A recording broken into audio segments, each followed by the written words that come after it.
Do you hear that? Welcome back to another No, episode. you started too early. What? You started too early. What am I waiting for? We're not done setting up yet. You started too early. You need to wait.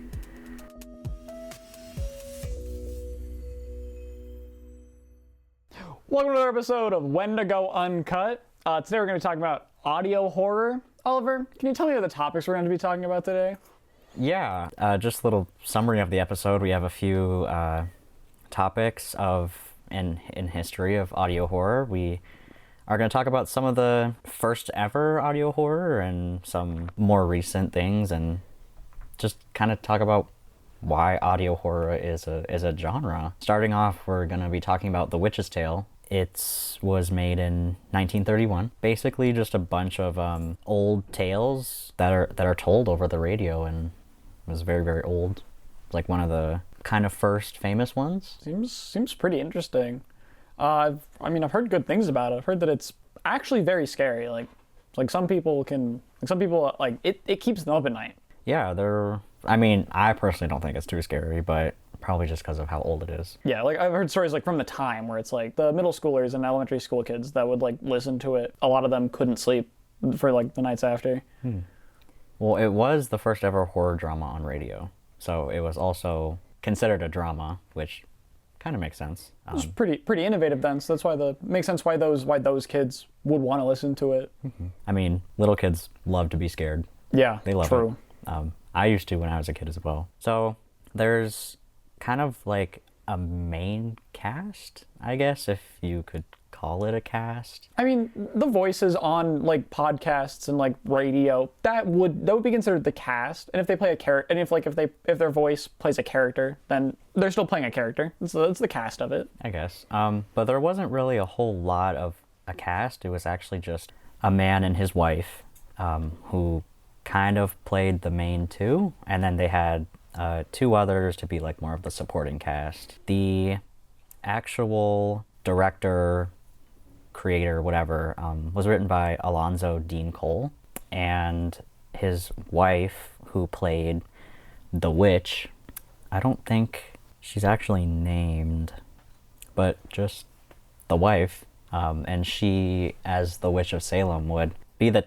teller of all these different stories. It was almost like when I listened to it, almost imagined it to be like it would be something you could watch, but instead they're just talking. There's a lot of dialogue heavy, I'd say, instead of story.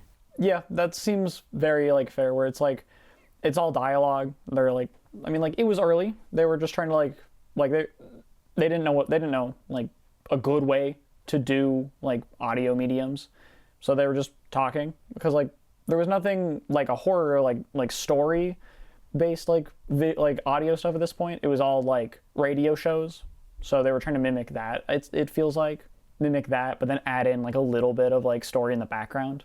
Oh, and it also says that it was originally, or it was turned into a magazine, and the magazine was the lead story, but it only ran for 2 issues. It's unfortunate. I feel like that could have probably should have gone further. Yeah, probably. I mean, a magazine to have visuals with audio, I think it's almost like a comic in a way. And I'm pretty sure they had like a lot of stories, so unless they jam-packed them into those 2 issues, I feel like they had a lot more they could have told.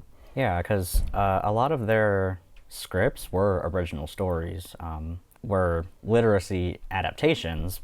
They had some original stories like The Flying Dutchman, The Bronze Venus. Oh, they also had Frankenstein.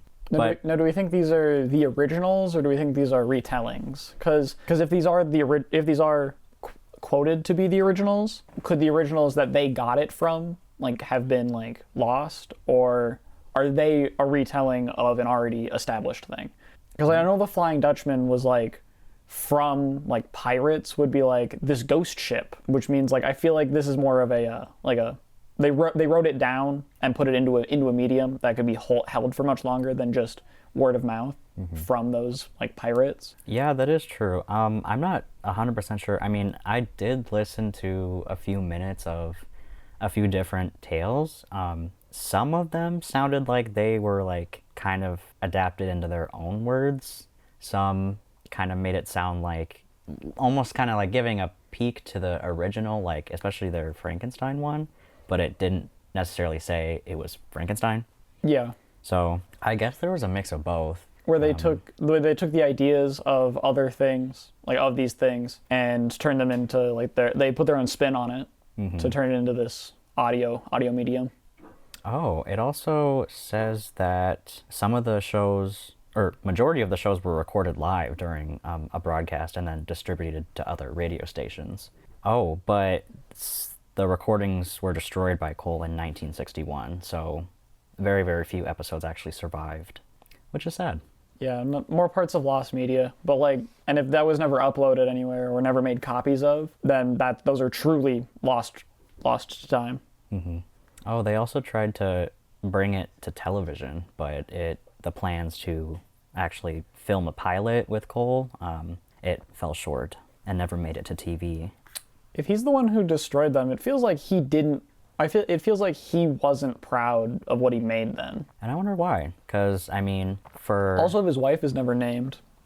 That is true. She could have wanted to stay anonymous because I don't know much about this guy. So like he could have been a bad person. Oh, here it says the Witch of Salem role, or Old Nancy, who actually told the stories, was his it was a stage actress, but she actually died at the age of 79 in 1935, only to be replaced with a 13-year-old. Oh, how unfortunate. Yeah.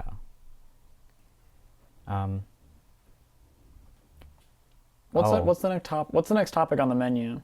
Oh, the next topic is a War of the Worlds in 1938. This one's very drastically different compared to The Witch's Tale, because this one actually speaks directly to the listener, and it's actually very interesting.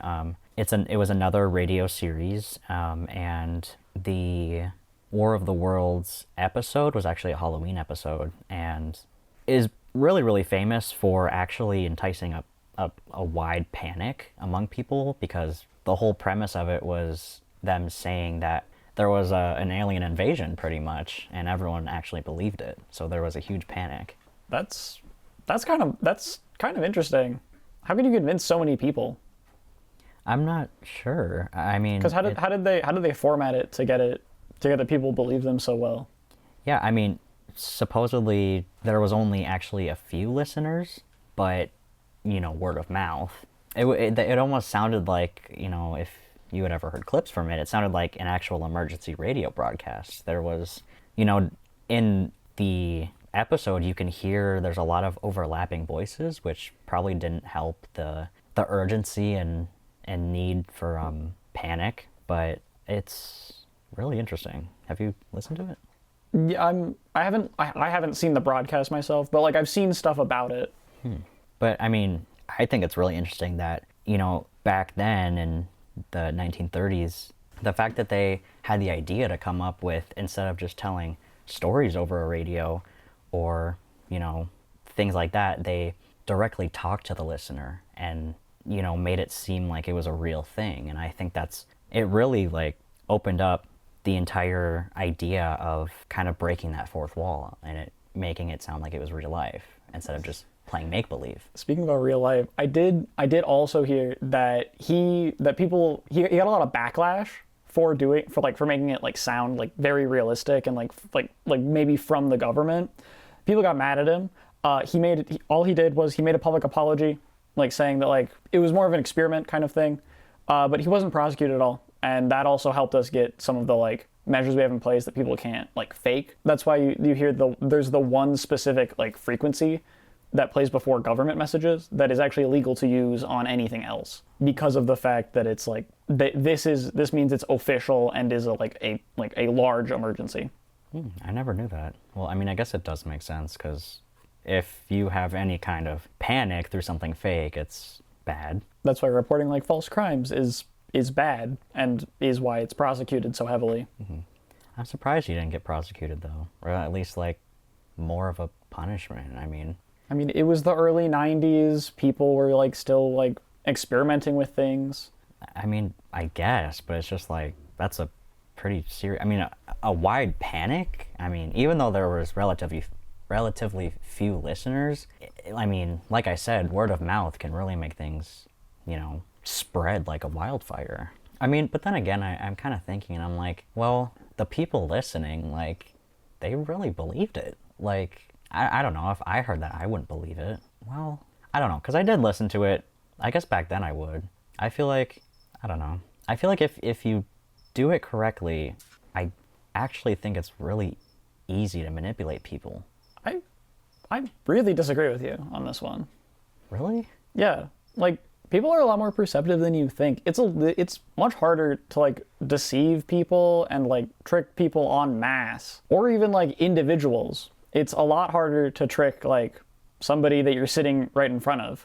I don't know, because it's like, people are really, like, gullible. They'll really believe a lot. I really disagree. People are a lot smarter than you can give them credit for. And, like, they're not going to be convinced that easily. Like, maybe like nowadays, like, if somebody got something, like, with the illegal tone, possibly, but, like, that's about it that could, like, cause mass panic like this. I don't know. I think you're wrong. It really is easy to manipulate people. So what's the next topic that we have to talk about? Right. The last topic we have for today is the most recent. Well, not the most recent, but it's a more recent. It's called the left right game. Ooh, wasn't this originally posted on Reddit? Yeah, back in 2018. It got a lot more popular and gained traction around 2020, which makes sense. When was it first posted? Was 2018. 2018, okay. Mm-hmm. Yeah, so this game, well, they call it a game, but this is kind of, I don't want to say like a choose your own adventure, but it has kind of that web outline of different choices, except you're not actually playing, you're just kind of listening.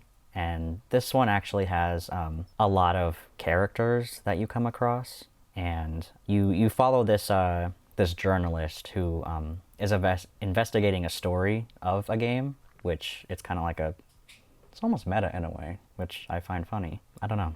I think it's this journalist who's investigating the story of the left-right game, but it basically leads her into like an alternate reality the longer and longer she's on this path. And then, like, eventually she like meets like paranormal investigators, and then that's when like you meet all the other cast and yada yada. But there's like 10-ish episodes. All of them were released in 2020.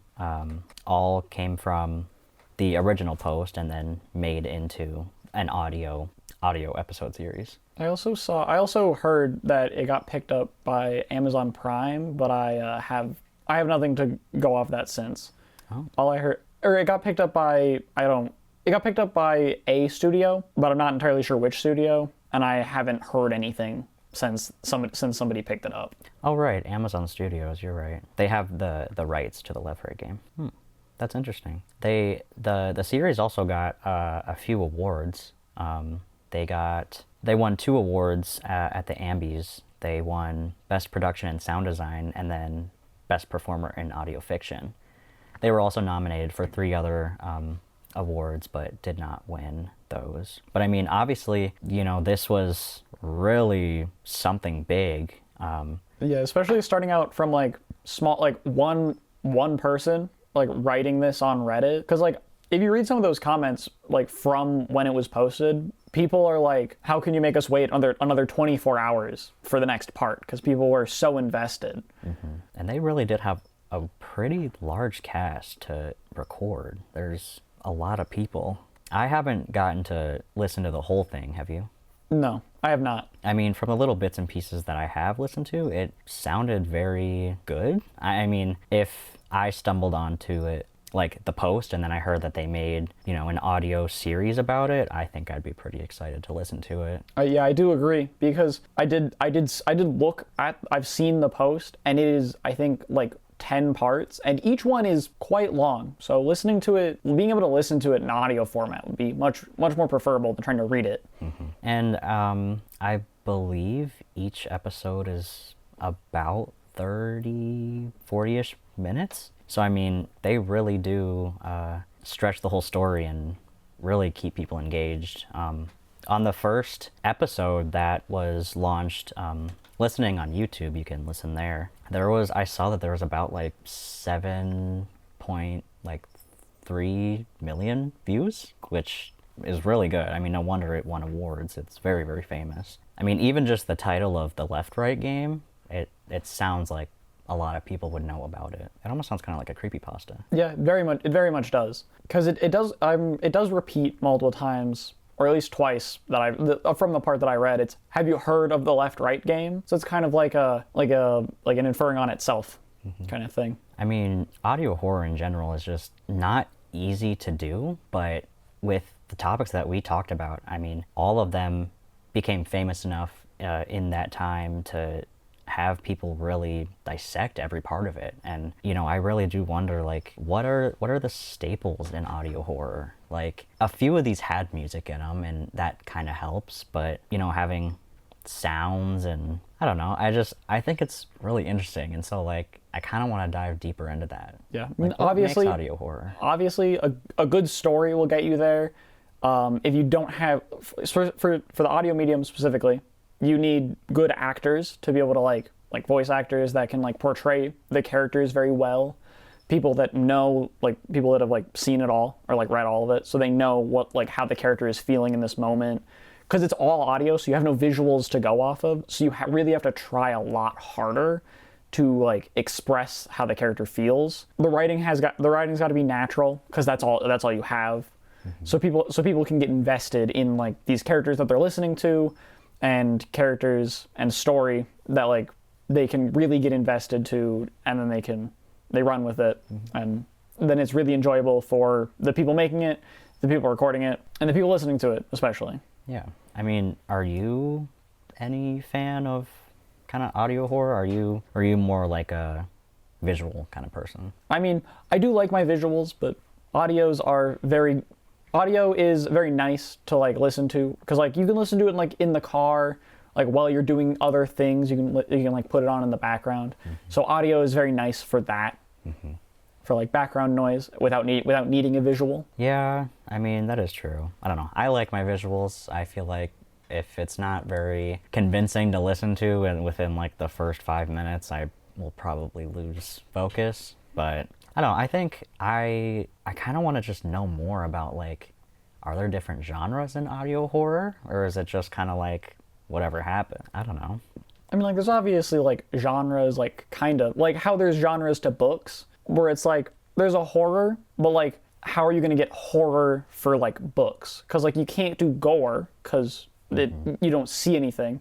You can get audio like the describing of it, but not like looking at it. So it's all in the imagination for that. Generally, horror is like, it's a thriller because like you don't know what's about to happen, or like a suspense novel, possibly like a mystery, but that's more of like, that's just how it happens to play out because it's a book. And mysteries are always very intriguing for people. People are always interested in mystery novels, and like that's why people love like true crime and crime novels of any kind. That is true. Yeah, I mean, I guess I just kind of wonder, like, what are the defining factors between like audio horror and like just reading an audio book of a thriller book or a mystery book? Like, what? I don't know. It's a good question. That. Like, the original Left-Right game was posted on r/no-sleep, which like makes it a like horror, or like more because it's a suspense on what's going to happen to these characters, like what bad thing is going to happen. Because obviously when you're on a subreddit called r/no-sleep, you're obviously expecting something to like either like give you like a thought that somebody could be after you specifically, or like a visual that like won't let you sleep because like it's too graphic to like think about. Yeah, I mean, kind of bouncing on that idea, like I wonder if audio horror is more, or is enjoyed, not more enjoyed, but is enjoyed so much because it's kind of like reading a book, because you have to force yourself to visualize what's happening instead of being fed the visuals. Kind of like that creative side of you have to think about it instead of it being given to you. That is why I do very much enjoy my audio mediums, because even a lot of the times I will put like a show on in the background that like those rely on visuals, but I generally just rely on the audio of it to like picture what's going on. So that's why podcasts are also very nice. It's the same thing with audiobooks instead of reading, because then I can put it on in the background. Do you actually pay attention, or is it just for the noise? I mean, depending on the book I have to read, but generally the books that I read, I am interested in, and it is so that it becomes background noise, but I'm also paying attention to it. And then the task in front of me that I'm doing is generally mindless enough that I can focus, that I can listen and visualize that while working on something else. So then, kind of going back to our first two, The Witch's Tale and War of the Worlds, what do you think, there's obvious differences of like the formats of both, but like what do you think made them so different besides the obvious of, what we stated? Because I guess like popularity wise, because I believe War of the Worlds was way more popular than The Witch's Tale. The Witch's Tale was also at a time when like the horror medium and like radio like slightly was getting a slightly smaller audience at the time. Also, like horror at the time I don't think was as big as it like was like 20 years later. Yeah, I guess you're right.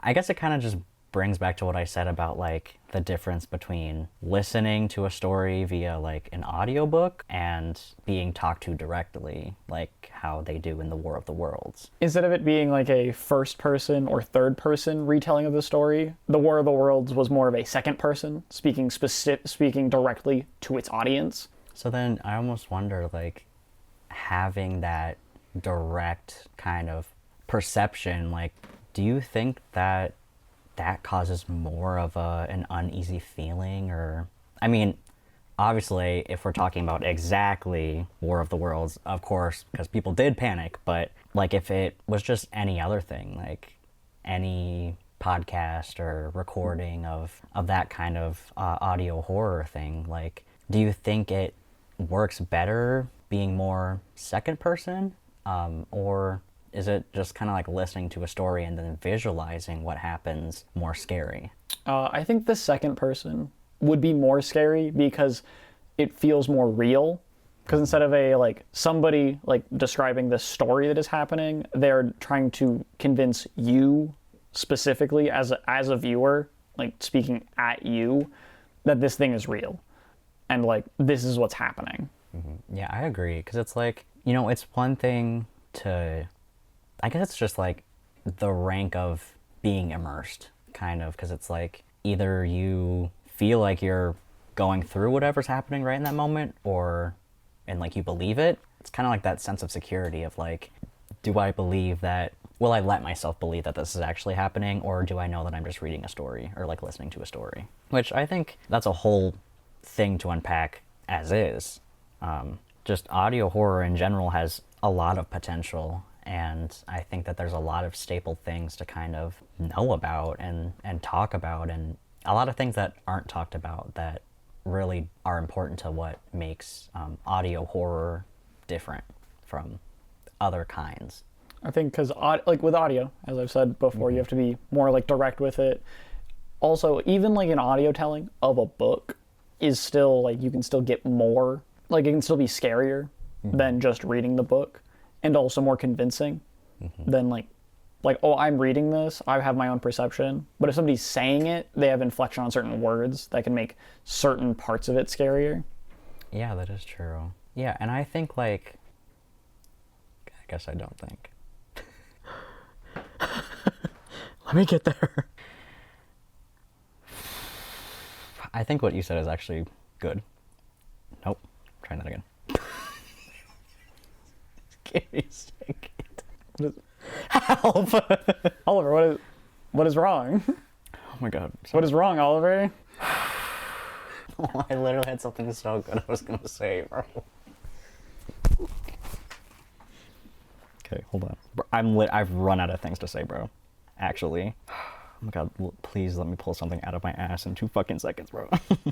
What's wrong, Oliver? I don't know. I just, lost my train of thought, I guess. I was just like hearing something really weird. You weren't saying anything, right? No.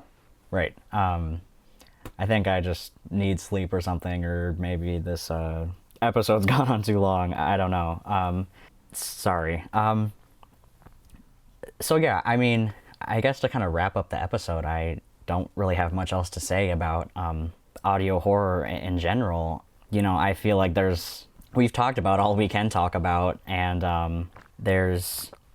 we talked about how there's a lot to audio horror, and to really sell the horror part, you really have to try harder. Like, you gotta dive into certain other things, like psychological things, instead of visual and jump scares.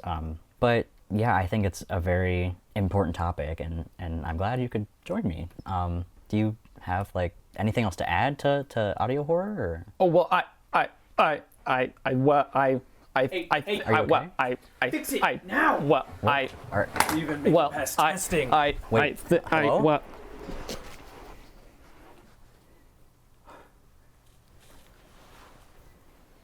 What happened?